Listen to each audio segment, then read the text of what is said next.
one of the most painful, most traumatic, most difficult, most hurtful experience someone can go through in their life is having to deal with the conflicts and oppositions with their own family.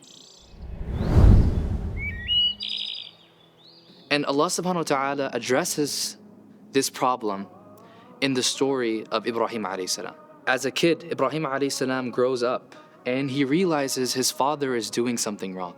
And the first conflict that Ibrahim alayhi salam has to deal with is to address and advise his own father. And this is something that is very hard to do. One thing is giving advice or feedback to your coworker, your classmate, maybe a random stranger on the road. But another thing, a harder thing to do, is to advise someone in your own family, your wife, your husband, maybe even your own parents. And Ibrahim alayhi salam has to do this very uncomfortable thing. And so he starts by advising his father. Ibrahim alayhi salam, he confronts his father and his people. And Allah subhanahu wa ta'ala says in the Quran, إِذْ قَالَ لِأَبِيهِ يَا أَبَتِ لِمَ تَعْبُدُ مَا لَا يَسْمَعُ وَلَا يُبْصِرُ وَلَا يُغْنِي عَنْكَ شَيْئًا. That he says, Ya abati.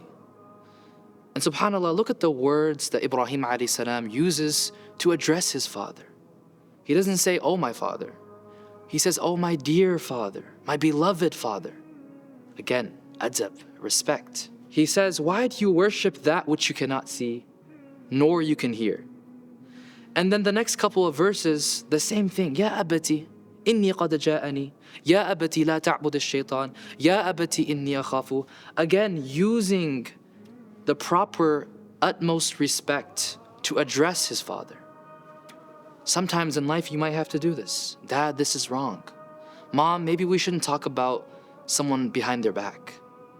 You know, it might be a very difficult thing to do, but the way you do it is with adab. You're not yelling at them.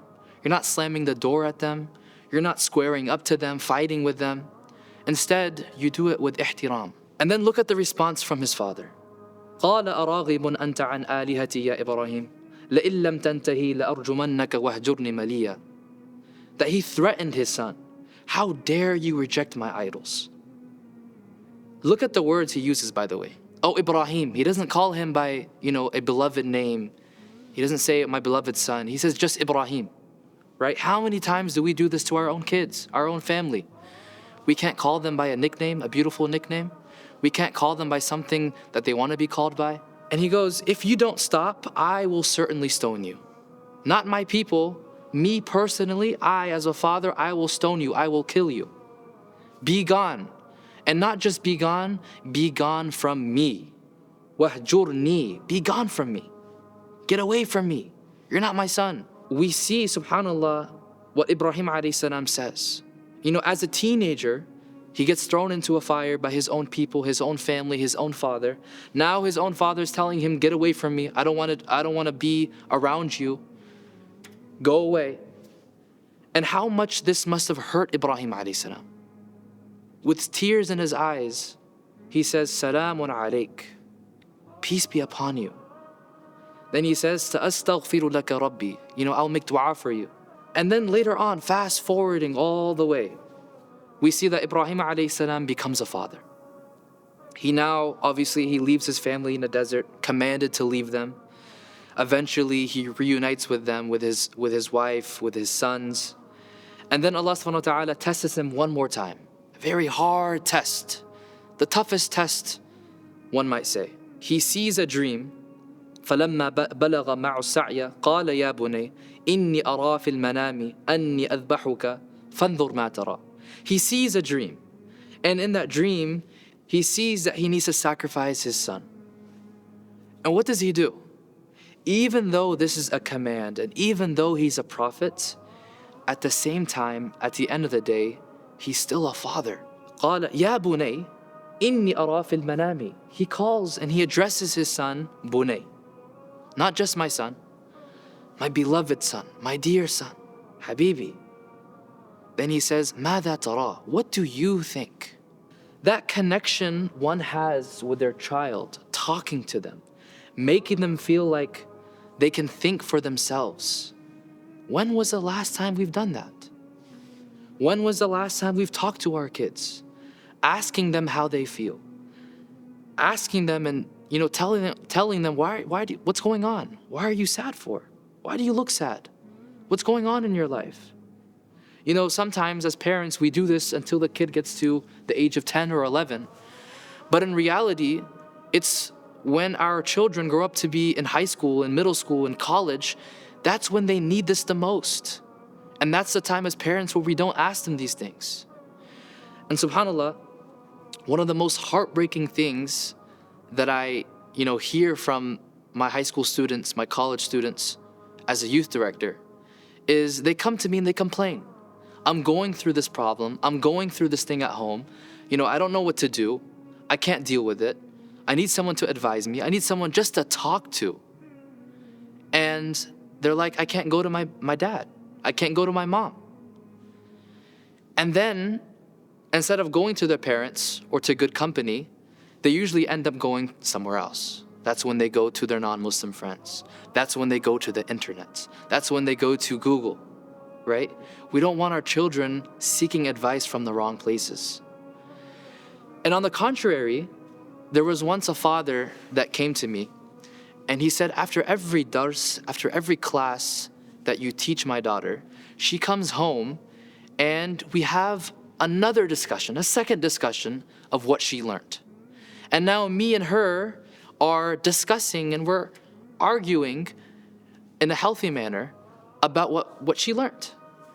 And subhanAllah, he said, this was something that opened the mind of my child. That one day, I'm not going to be there for my daughter. One day, I'm not going to be there for my son. But if I give them the awareness of asking them these questions, asking them what they think, asking them how they feel, then inshallah, this will be something that will stick with them for the rest of their life. And so we see this connection between Ibrahim alayhi salam and his son. فَانظُرْ مَاذَا تَرَى. What do you see? What do you think? And so, subhanAllah, the story of Ibrahim alayhi salam also gives someone hope. That even if we were traumatized from our parents, maybe we didn't have the best childhood, maybe we were hurt from someone, sometimes we have to respectfully keep our boundaries. We might have to walk away, just like Ibrahim alayhi salam had to walk away. But don't make that the reason why we do dhulm on our kids. That Ibrahim alayhi salam, he gave us that hope. That I might not have had the best upbringing, I might have not had the best parents, the best relationship with them. But because of that, I will actually use that as fuel to become the best father to my son, to my daughter. I will do everything to become that father that I never had, to become that mother that I never had. And from this, we see Ibrahim alayhi salam, he gives us that hope. And we see that full 360 happen in the story of Ibrahim alayhi salam. That one day he's calling his father, Ya Abati, and the next time he's calling his son, Ya Bunay, my beloved father to my beloved son. Barakallahu feekum. Alif Lam Ra. Kitabun anzalnahu ilayka litukhrijan nasa min adh-dhulumati ila an-nuri bi'izni rabbihim ila siratil azizil hamid. الله الذي له ما في السماوات وما في الأرض وويل للكافرين من عذاب شديد.